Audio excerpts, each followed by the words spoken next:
Dude, that was a blast. Absolutely, that's why I'm in. About an hour and more. Yeah. The full set of on-car adjustments.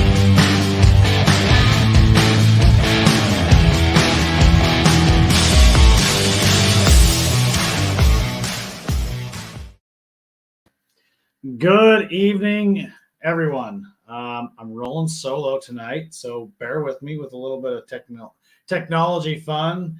Mike, Matt, Ryan, good to see you guys on here tonight. Anybody else that follows in, go ahead and share out and let's talk. So, awesome weekend. It was the first round one of Sebring for the Ultimate Streetcar Association, and action-packed. Historic racetrack. It was definitely a great time. That track's been racing for 60 plus years. And I'll tell you right now, where we were sitting at and where Optima had their booth set up and where we set our booth up was just amazing. It was the end of the backstretch. Cars were hitting 170 plus coming into there, and watching the Trans Am cars was just, that was a sight to see. I mean, those guys were coming in there hot. And not only that, but guys like Dave Schatz, Ryan Matthews, and Chris Smith, all running lap times on par with some of the TA2 cars with the Trans Am series, and that was just really cool to watch. You couldn't ask for a better place to sit and watch everybody come down the backstretch, just screaming down there. So we had a lot of fun. We had the booth set up. We had two of our drivers out running, Chris Brown in the S550, the 16 orange S550. Just had a ton of work done by the one and only Jeff Gordon. The Jeff Gordon of Gordon Automotive Specialties and OG driver racing the Cone Bolt. Did a lot of body work to this thing. Full Anderson composites front fenders, and he did a GT350 front clip on that thing. Carbon fiber doors. I mean, he has done a ton of work to that car, and it looks absolutely amazing. And then Mark Gullivan, man. Him and I talked about 6 weeks ago, and he's like, I want to run Sebring. And we brainstormed different ways to get him down there. And eventually what we did is we got his C5 Z06 and O2 Z06 down here to the shop with a full race prep on the thing, checked all the fluids, made sure he was good to go, swapped him out with some fresh redline fluids in that thing, and got the car down there and got him on track.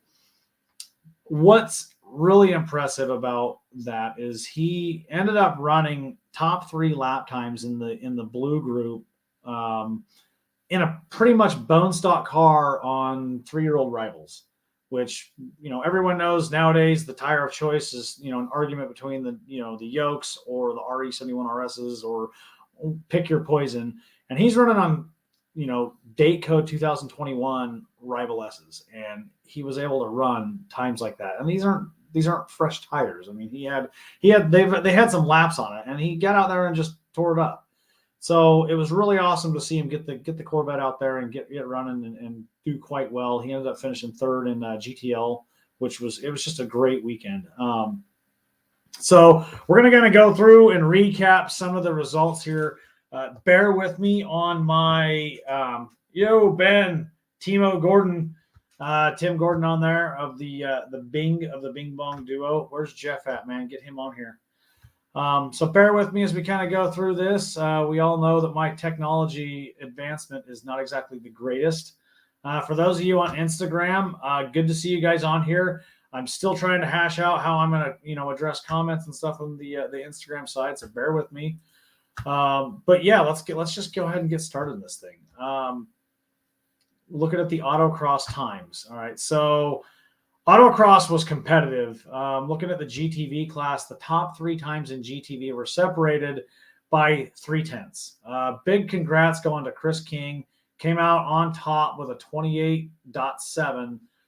Chris Smith right behind him with a 28.9, and Ron Scott running up third with a 29.0. GTV was packed. I mean, going down a little bit farther the list, Randy Johnson in his 69 Camaro coming out with a 29.2. And then Larry Wu right behind him with a 29.27 to Randy's 29.21. So it was very, very competitive and very close. Sean Aldinger with a 29.3. And that's GTV. I mean, you're looking at a very competitive field where anything could have happened to tighten that thing up. So let's go ahead. Let me back out of this. We'll go class by class. So we GTV covered. Moving to GT. All right, Chris, what's going on, brother? All right, let's see here. So talking GT, Dave Schatz takes the win in GT in his 6th gen Camaro. The dude's lightning fast with a 28.32. Right behind him in the S550 EcoBoost Mustang was Austin Barnes with a 28.6. And then Colin King comes in 3rd place. He had a 29.2. James Thomas with a 29.4 in his 26 GT350 Mustang. And then my boy Chris Brown rounding out the top 5 with a 30.2 in the orange Mustang. Solid weekend. Angel Calls with the 2001 New Edge Mustang. Good-looking car. Black. Got a nice spoiler. That's a really good-looking car. The 32.0. And then Clark Wagner with a Dodge Challenger, 2011 Dodge Challenger. It's kind of a gold copper color. Beautiful car. 32.6. And that's the top standings for the autocross and the GT class. Let's see here. Moving forward, GTS. Mike Gallagher, took the win in that with a 28.6 in his Focus RS. Right behind him was Raymond Ellis with a 29.7. And then Emil Barron, 30.26 in his 2019. Christine Crutcher in the 04 Vet with a 31.21 right up on there. Both those cars are absolutely beautiful. Race chick and side chick. Love those cars. We got a really nice picture up on our Facebook page with those two and Mark Gullivan sitting up there. And then rounding out the top 5, Beth Conaway in her 2011 Vet with a 31.69. Let's keep moving. GTL. All right, GTL. Ryan Matthews cleaned house, 27.9. Just incredibly fast. And the dude's been racing for years. The After Dark Speed Vet is just unbelievably fast. He's got that thing dialed in. Coming right behind him was Pat Duncan with a 29.75. And then good old Mark Goodlovin with a 30.71. And again, Mark's Vet is bone stock minus a set of 10.5s all the way around. Other than that, their car has had nothing done to it. So that was pretty cool to see him take that thing down there and run it. We got it down there for him, and he ran the tar out of it, and it took everything that we threw at it. So big shout out to Mark. GTC. All right, Dayton De La Houssaye with the 2016 Mazda MX-5, the Indy Miata, the 28.1 on the autocross. Troy De La Houssaye with a 29.62, and then Adam Perling with his Miata with a 33.76. Solid run. The Miata that Adam is running is pretty much stock minus the roll bar. There's really not a lot of work done to it. So solid run times from these guys, just getting up there and tearing it up. All right, moving forward, we talk GTV. Let's talk trucks. All right, Steve Dorrit came in first place, 30.3 with his Frontier.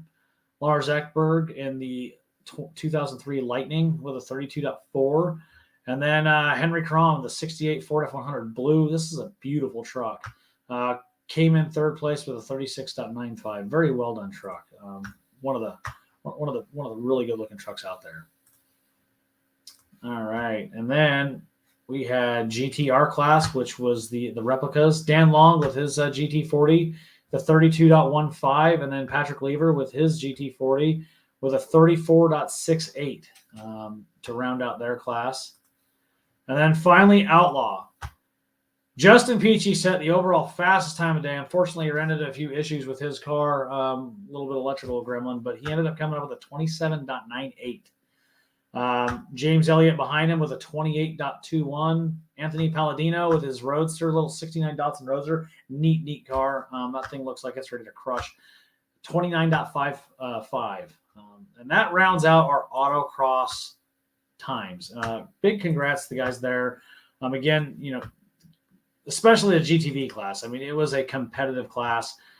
It was the largest class. There's 19 total cars that ran. And these guys from last place to first place was a 5-second spread, which is it's pretty tight. And if you go deeper into it, look at the top 10. you've got less than a second separating, 1.4 seconds separating the top 10, which is just unbelievable, just to see how tight the field is and how close everyone's actually running to each other. So, again, big shout out on the autocross. All right, moving forward to the Peak Performance Challenge, the speed stop. So this is, we're going to start with the GT. Well, we'll end with the GTR class, but this is the event that we used with Optima, with USCA, and we worked with Jimmy Day and Adam Hanna and the crew at Optima and USCA to develop the Most Improved Driver Award. And it turned out and worked out really well for us. We're super happy with how that went. And we'll get to that at the end, but we'll start out with GT for this one. Austin Barnes took the overall win with his combined times in his Mustang, in the EcoBoost Mustang, the S550. His fastest left with a 15.76 and his fastest right with a 15.64 in the GT class. Right behind him was Colin King with a 15.65 and a 15.75. To just give you guys an idea, his total aggregated time, Austin Barnes, was a 31.41 to Colin's 31.44. So, again, super tight field. Two hundredths of a second separating these guys. These guys are driving at the top of their game. Dave Schatz, third place, GT, 16.003 to a 15.785. Him and Colin actually matched each other time for time on the right side of the track. They both ran a 15.785 on the right side for their fastest time. James Thomas coming in fourth with a 16.16, and on the left with a 16.36 on the right. And then Chris Brown Bear, coming with a 16.50 on the left with a 16.41 on the right. Angel Calls with a 17.29 left and a 16.70 on the right. And then Clark in the Dodge Challenger with a 17.62 left with a 17.82 right. So definitely awesome running by these guys. Again, super competitive field. GTS, Emil taking the W with a combined time of 30.62 over Raymond Ellsworth, who had a combined time of 30.75. 1/10 separated these two. Just amazing times. Looking at the times, Raymond beat him on the right side, but Emil got him on the left side. And Emil had a little bit bigger of a gap on that left side to be able to take the win there. Mike Gallagher coming in third with the Focus RS, 15.733 left to a 15.63 right. Christine Crutcher with 16.062 left with a 16.11 right. And then Beth Conaway coming in fifth with a 16.24 left to a 16.21 right. What's impressive about both Christine and Beth is that consistency they both have on each side. Mike as well. There's very little gap between their left and right side runs. I mean, it's less than we're looking at less than a tenth of a second, maybe 4/10 for Christine, and then for Beth, she had 300ths of a second difference. And Christine, it was 400ths of a second difference between right and left. So that's awesome. Sometimes you'll see a bit of a gap, a little bit of a difference between the left and right side with some of these runs, but they were very consistent bringing that out. And that's definitely difficult because you're going left versus right, and your car might be balanced different. And there might be difference in track makeup, something like that. And so to be able to be that consistent on both sides is definitely a testament to their driving skill. Valerie says it must be nice to have ABS. There's a few that have made that swap. I mean, you could always throw in the Bosch system. Yeah, Val brings up a good point. Layout matters as well. And Braden says, "Congrats on combing my hair this weekend." I haven't combed it, dude. It's a hat. It's a little long right now, bro.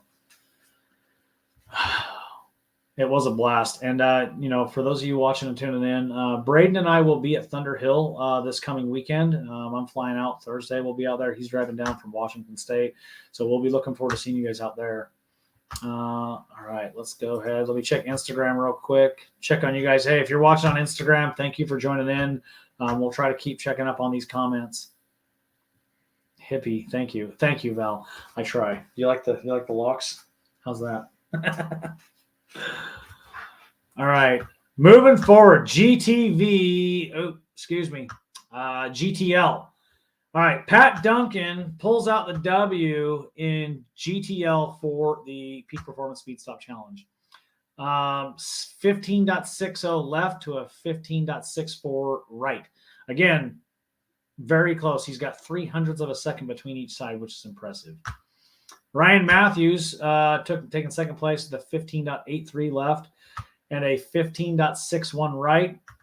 And then good lovin', Mark Golovin with a 16.69 left and a 16.466 right to round out the top three in GTL.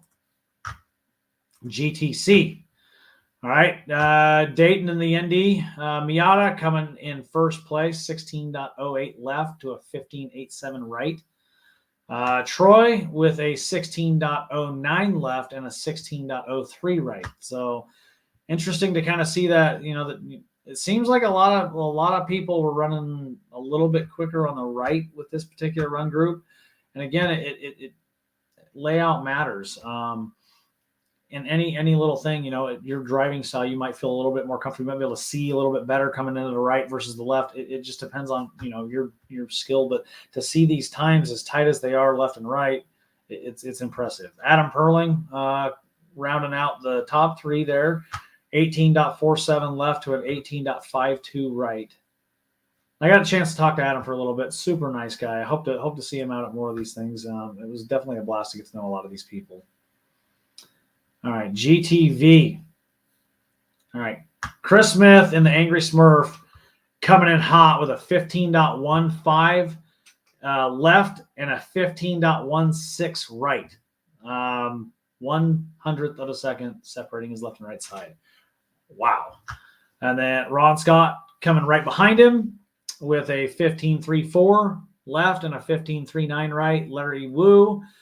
15.47 left to a 15.36 right. Jason Smith, top four, 15.84 to a 15.60. Chris King rounding out the top five in GTV with a 15.78 and a 15.77. Again, 1/10 of a second difference between both sides. Randy Johnson, 69 Camaro. He only got a couple runs on this with a 15.80 left and a 16.08 right for sixth place. Sean Aldinger. Sean's got a beautiful blue 69 Camaro too. I mean, this thing is just gorgeous. 16.20 left with a 15.90 right. Jason Bottenfield, 69 Camaro. Now, there's a lot of 69 Camaros out there this weekend. That's 3, 4, 4. Man. Brian Pico, if you're watching, you need to get your 68 out there, and let's change a little bit of that, right? Get a 68 out there, man. All right, so back to Jason Bottenfield. So here's what's nuts. Jason ran 2 identical laps on the left side, 2 16.385s. Now, if that's not consistency, and to back that up, he had a 16.387 as well on the left side. So, talk about Mr. Consistency on that. Right side, he ended up running a 16.21 as his fastest time right. Tom Farrington, the icon, 16.40 left to a 16.57 right. Mike Dapkus, beautiful 69 Javelin, 16.55 left, 16.475 right. Angela Payne and that beautiful vet, 427 powered vet, 16.60 left and a 16.54 right. Joshua Johnson, second gen Camaro, 77, 16.63 left and a 16.55 right. Steve Rivet, 68 Camaro with a 16.68 left and a 16.77 right. Mills, 67 Camaro. This was a first gen weekend if it wasn't anything. 16.99 left and a 16.88 right. Gene Grimes, 69 Camaro again. We had a 16.96 left and a 16.93 right. Mike Owens, 70 Chevelle, 17.40 left to a 16.77 right. And somebody on there watching, correct me if I'm wrong, but I'm pretty sure the first miles this car has got since being finished was at the track this weekend. They pulled that thing off the trailer and went and did some test driving around, on some of the little side roads next to the track. Roger Britton, this Mustang was a good looking Mustang, 65 Mustang, black and red. pulls an 18.10 left and a 17.76 right. So definitely a good solid run. The GTV class was huge this weekend, and definitely Camaro heavy. All right, so back up one more. Let's go to the trucks. All right, let's go. Let me check some comments. All right. Christine says she just barely got ABS. Valerie says that her ride predates that being a thing. And don't mind the cat. I got help tonight. Everybody say hi. This is Mossy. He's hanging. So what's up, buddy? You gonna tell scores? All right, so let's see. Going back. All right, let's check these times out. All right, so GTT for the speed stop. Lars Ekberg pulling the win, 17.03 left and a 17.29 right in the Lightning. Steve Dorick, he only got 2 runs in. He had some mechanical issues over the weekend and had to kind of nurse the truck through, but he got his times in, which is the big thing. He got all of his times and all of his sessions in to make sure he got his points. Ends up getting a 2.8.78 left and a 2.7.94 right, and Henry was not able to pull any lap times for that for the GTT truck class. All right, Outlaw. James Elliott takes the W here. He had a 15.60 left and a 15.42 right. Anthony Palladino in the Datsun Roadster. God, the thing is such a cool little car. 16.49 left to a 16.255 right. And then Justin Peachy, unfortunately, mechanical issues kept him out of the speed stop challenge. All right. Yes, that's Mossy. He is a fluff ball, Val. He is definitely a fluff ball. All right. So moving to the GTR class. All right. So again, replica class. This is where the winner was drawn for the most improved driver. And watching these lap times, two of these GT40s were really cool cars. One red, one black. Dan Long pulled off the W in this with a 16.71 left and a 16.42 right, with Patrick Lever with a 17.64 left and a 17.58 right. Now, here's what's awesome about this, though, is Patrick Lever won the most improved driver for this event. And looking at his spread, he had a 4-second differential in improvement from each run. And, big congrats to Patrick and getting out there and running. And not only that, but just the car, a beautiful car. Congrats again to him taking that most improved driver award this weekend. All right, so road course times. All right, so we go through those. We get through the autocross and speed stop. Road course. Now, the road course, this track is awesome. I didn't get a chance to run it myself. I got to watch from the sidelines. Maybe next year we'll get the M86 out there and get some lap times on there. But it looked like a blast. It was a challenging course. The initial feedback from all the drivers after they came on, especially ones that hadn't been there before, was that this course is challenging. Sebring is definitely not an easy track. It is kind of hard to see the line, given it's kind of mainly a concrete surface, and it's rough.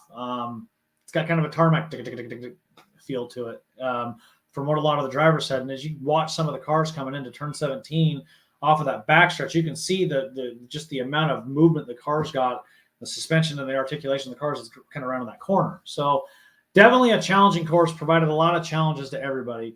We'll go ahead and throw out their final lap times they were able to pull off. We'll start with the blue run group. Tom Farrington ends up taking the fastest time in the blue run group with a 2-minute 30-second lap. Jason Smith right behind him with a 2-minute 31-second lap. And Mark Gullivan with a 2-minute 39-second lap. Again, I can't say enough about Mark and the bone stock vet. I mean, a lot of these guys have a lot of time and attention and work into some of these cars. And Mark coming out there with a car that's got 85,000 miles and, a fresh set of oil and brake pads and tires. And again, they weren't even fresh tires, and getting out there and running very, very respectable lap times. Dan Long with a 2-minute 40-second lap. Joshua Johnson, 2-minute 44-second.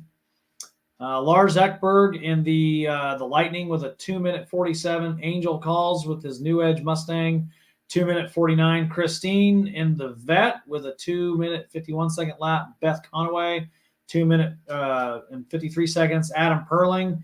I talked to Adam before his final session. He got consistent. He cut like 15 seconds from his first session out to his last session out in a stock Miata. I'm really happy for him to get out there and just to make the improvements. 3-minute 5-second. Patrick Laver in the GT40 with a 3.09, and then Steve Dorick with a 3-minute 20-second lap. And again, Steve was running some mechanical issues. Not exactly sure what happened with his truck, but he had a few issues. But he got each segment finished and was able to get his points for each segment. All right, and then let's move to yellow run group. All right, so yellow run group. Ron Scott pulls in a 2-minute 26-second lap. Emil with a 2-minute 29. James Thomas coming right behind him with a 2:30. Larry Wu with a 2:31. Mike Dapkus, 2:34.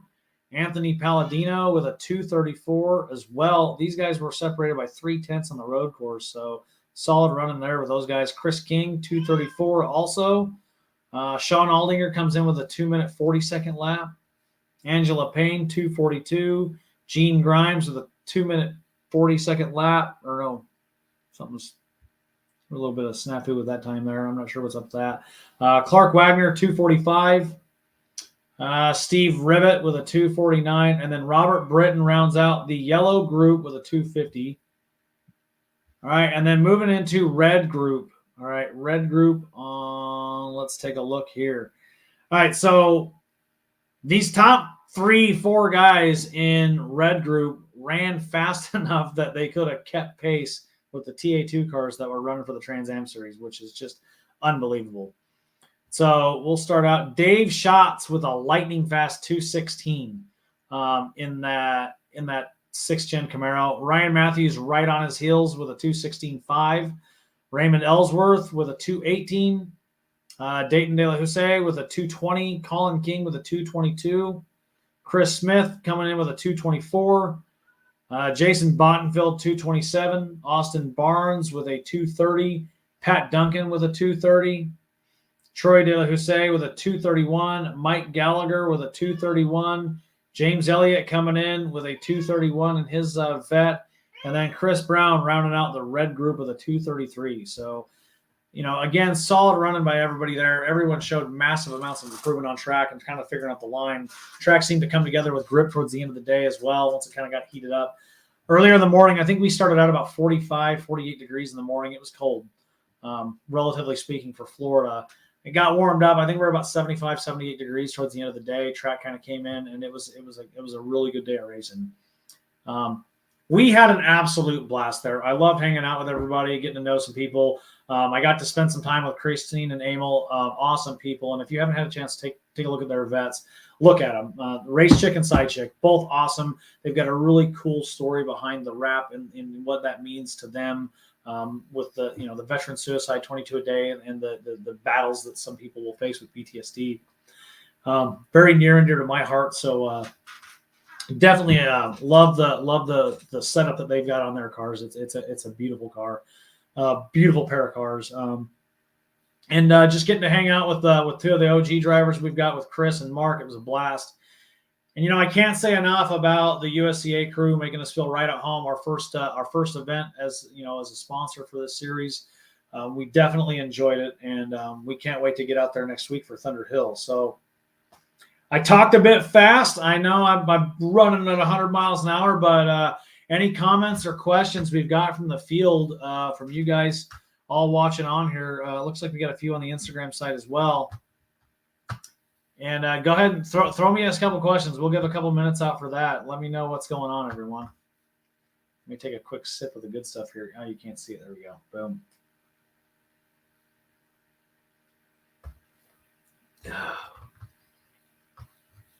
Let me go follow, see if I missed any of these comments while we're seeing if you guys got anything coming in. Braden says he wants the OSS award from OSS. Well, Braden, sorry to say, buddy, you are you are one of the OSS. So, I mean, you were the one that gave the award out technically speaking. So, All right. So Christine asks, tell us more about OSS. You know what? This is actually a question that got brought up. I think Tom Farrington brought this up as well over the weekend to kind of talk about who we are. COVID hits in 2020. And everyone gets shut down and locked down. You know, I'm active duty in the Army, and they said, hey, take your laptop home and check your emails, and we're going to be working remote for the next little while, indefinite amount of time. Well, in that, everyone starts to get bored. They want to start building cars. And I had about 3 different close friends that, that were in the process of building different cars and whatnot. And, my personal history is, my dad's got pictures of me at 2 years old sitting on the hood of he had a 55 Chevy drag racing car. Beautiful car. It was white with kind of a red stripe down the side, 454. In Utah, it ran low 11s, which is, for 4,500, 5,000 feet elevations, pretty quick time. And my earliest childhood memory is sitting in the passenger seat of this car when we moved into a house. The neighborhood hadn't been finished yet. And my dad takes me out for a ride in this thing. And when we go out, he hammers on it and runs through the gears. And some of the construction crews are all hooting and hollering, and they're excited. And I'm like 2, maybe 2.5 years old. This is, probably my first memory that I actually remember. And I think the most vivid thing in this memory is just idling out of the garage. I don't really remember much about driving around the block, but I do remember idling out of the garage. He had I think at the time he had a B&M quarter stick or something, ratcheting shifter in that thing. It was a neat car. Well, fast forward, that kind of gave me the bug. I've had it, we'll call it the disease, the addiction, whatever you want to call it. And I have modified everything I've ever owned that has had wheels. When I was 12 years old, I had bicycles, and I had about 15 different sprocket sizes, and I would change gear ratios and different pedals and all sorts of things. And it just never ended. I'd get my friends and I to race each other, and we would make circle tracks or drag races or what have you. And that's just been me. I rebuilt my first engine that actually ran in when I was 17 years old in a 91 Chevy truck that I had. And I spent 2 years collecting parts for it. And that kind of, set me on the path that I am. Started autocrossing in 2011, 2012, and got addicted to that. We had ran a couple. I was fortunate enough for my Army job to be able to go to Bill Scott Racing and spend time up at Summit Point on the Shenandoah circuit, and kind of get stuck with that. And then in addition to that, Evolution Performance does a lot of work with the military on base here at Fort Campbell in Kentucky, Tennessee border. And they'd come out and they would do driver's training for us. And this driver's training was autocross focused. Well, I got addicted to it, and I had at the time a 2012 Camaro, a 5th gen, and I took it to my first event. I'd put headers on it, so it bumped me to ESP class. And I had a leg up. My first SCCA event, I wasn't completely green to racing, and I drove really well. And from that point, I got hooked. So COVID hits, and everyone's locked down. I got friends calling me, asking me what to do. What do I do to my car? What do I do? And I give them a laundry list of things, and I even went as far as to build them a cart out on, some of the other, companies' websites, and said, hey, buy this. This is what's going to set you apart. Well, after about the 3rd person, I realized, why am I sending everyone to somewhere else? Why don't I just be the person that helps them and provides them with what they want? And so Braden, he's, on here watching. Braden, my brother, I talked to him, and he's like, he's in, let's do this. And so that point, we set forth a ton of research to determine, business model and different things like that, and how to make this work. I researched distribution warehouses, third-party logistics, everything with it. And in that, one of the primary things, and I work a lot with Tony Watley. He's been a huge mentor for me, him and Ryan Kirkwood both. And, one of the big things that Tony talks about is your brand. Who are you as a brand? And so I thought a lot about this, and I wanted to kind of capitalize on my background in the military and use that as kind of who I am. I mean, the reality is that it's a part of me. I've been doing this for 20 plus years at this point, 15 of it in special operations as a Green Beret, and it's just been amazing, right? And so thinking about different names, had a buddy of mine, another, fellow Green Beret that him and I have deployed with a couple times, and, we served together, gave me a laundry list of names. And one of the names that really stuck out was Operational Speed Supply. And in that, giving it the let's say that, kind of an homage to the OSS of World War II.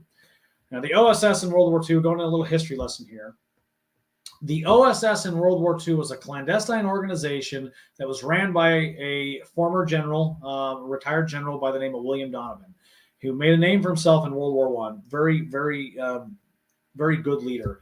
The one thing about William Donovan that rubbed a lot of people wrong back then, prior to World War II really kicking off for the United States, was he didn't care who you were. If you had a skill, he wanted to use it if you believed in the cause. And he got a lot of flack for hiring everyone from thieves to prostitutes to gamblers, politicians. He didn't care. If you supported the cause, he wanted you there. And if you had a skill set that would, support the cause and what they were trying to do. Now, with that, that clandestine organization was responsible for intelligence to be gathered behind enemy lines in France, Germany. And not only that, they also created two little subgroups. Beyond the intelligence collection piece. They had the Jedburghs, which were 3-person teams that were charged with going behind enemy lines and working with the French resistance to basically create, their intent was to create a larger fighting force to be able to fight the Germans in support of the eventual D-Day landing. And then second to that, they also created what were called the operational groups. Hence, we have our operational group race team. The operational groups were 13 to 30-person elements, and these elements were charged with going behind enemy lines to conduct sabotage and subversion and kind of bigger ticket attacks against German lines in order to, again, help facilitate the D-Day landing or create diversions and things like that. So all of this is going on during World War II, and then once World War II ends, the OSS, the Office of Strategic Services, is shut down. But they don't shut them down. They realized that, the government realized that this is something that is needed. And it eventually created two organizations that we now know today as the Central Intelligence Agency and U.S. Army Special Forces. With Special Forces drawing its lineage from the operational groups and the CIA from the clandestine actions that the OSS provided behind enemy lines. So coming to us, Operational Speed Supply, we see things the same way in aspect of vehicles. I don't care who you are. We don't care what you come from, what kind of car you like. If you love it, you love it. Be part of this. As we started to mature, we realized that we need to kind of expand and brand our racing team itself.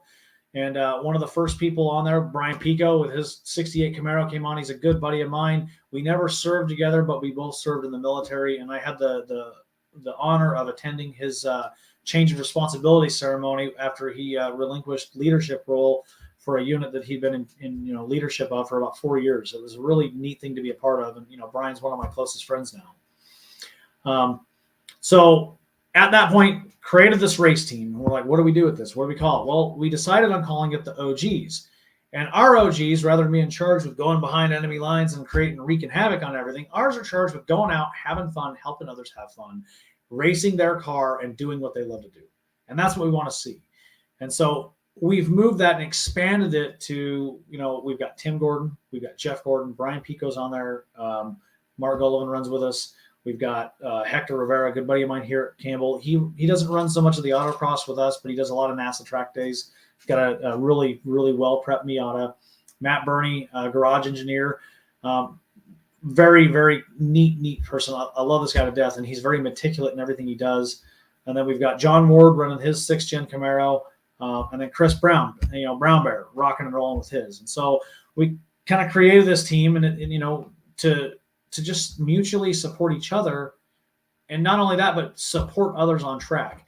And I can't tell you, every time we've been on track, somebody breaks, something happens.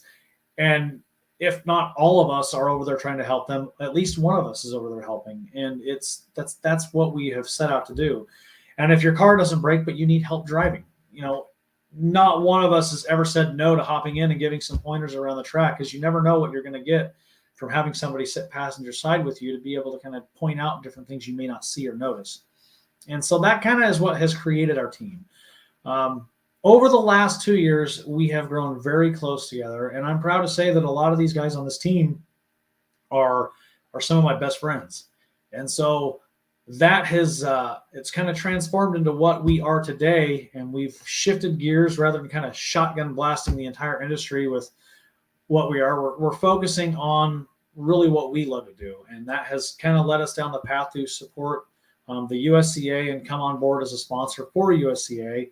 And with that, we've also been very, very involved with UMI Motorsports Park and the events they run. And I can't shout those guys out enough with Ryan Kirkwood, Amy Walmer, and the crew at UMI. They've been huge to help us and kind of get us a push and boost in the right direction. So, Operational Speed Supply is a friend, tight knit family community, and it's something that I personally am very honored to be a part of, and have a group of drivers that I'm not going to say they follow me, but they are with me. They are part of me, and we're rocking and rolling and racing together. And I'm very honored to have that. So, a little bit of history on who OSS is and what we are, and kind of what we're about. I think maybe in the future we'll have an episode specifically to OSS, and we'll bring the crew on.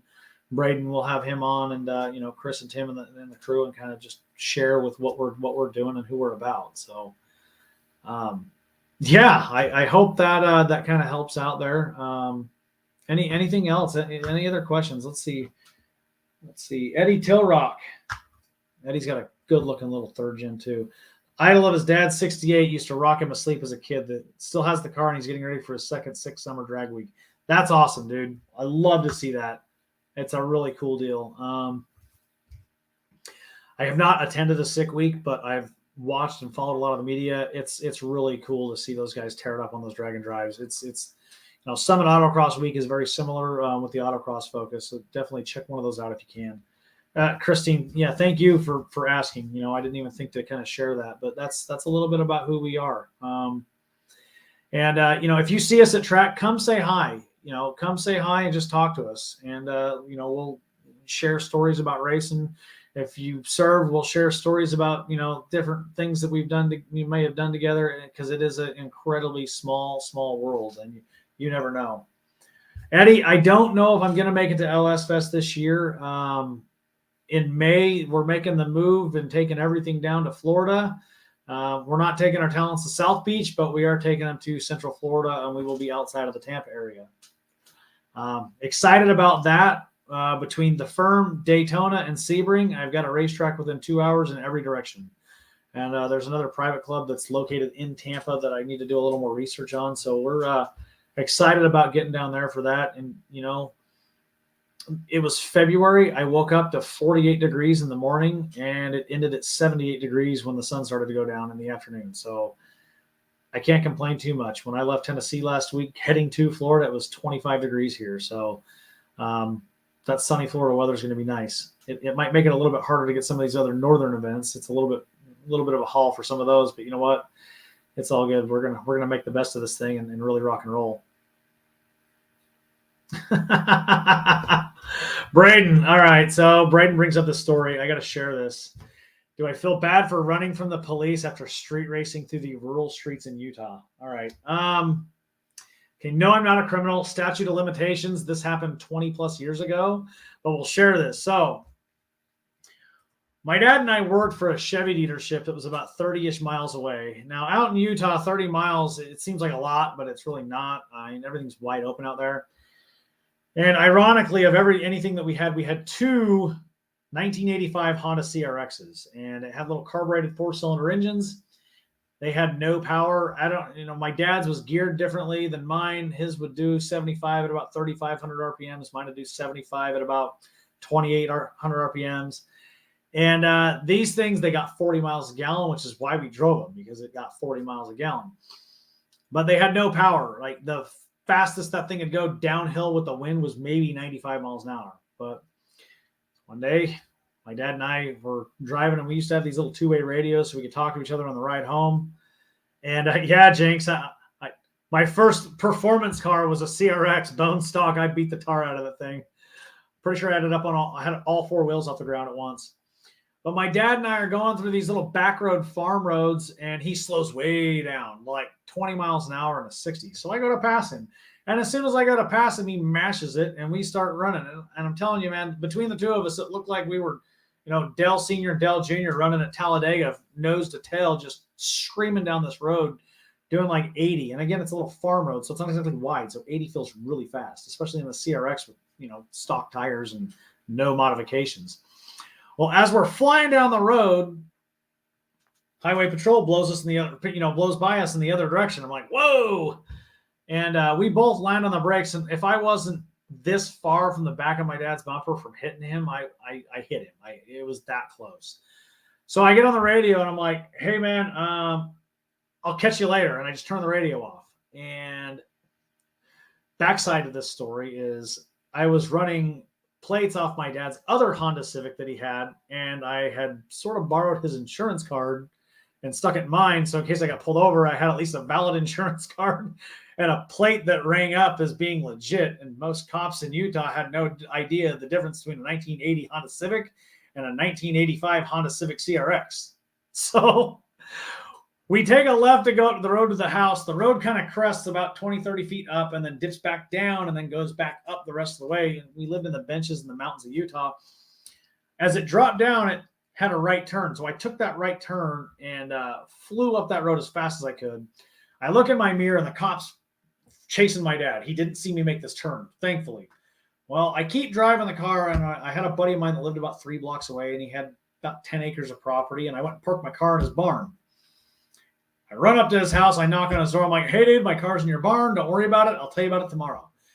Well, from that point, I walk back home about a mile back home, and I walk through the cemetery. There's a little cemetery up on top of the hill looking down where my dad's house was at. And I sit up there for a minute looking down, and there's Highway Patrol right in our driveway. And my dad basically told him something along the lines that I was tailgating him all the way from the other town, and he didn't know who I was. Well, I left the car alone for about a week, didn't touch it, because that particular highway patrolman happened to live in the same town that we lived in. So, yeah, again, 20 plus years ago, there's no proof. So, Braden, go ahead and, I'm not a criminal. Fast and the Furious, Northern Utah style. What else, guys? I'm having fun tonight. This is good.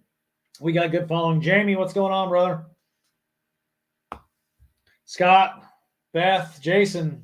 Oh, man, we got a whole bunch of crew on here watching. That's good. I love to see it. What else do we have for y'all? Like I said, we're going to be at Thunder Hill this next weekend. Really excited about getting out there. I've never been there before. Braden's coming down from Washington. I'm flying in.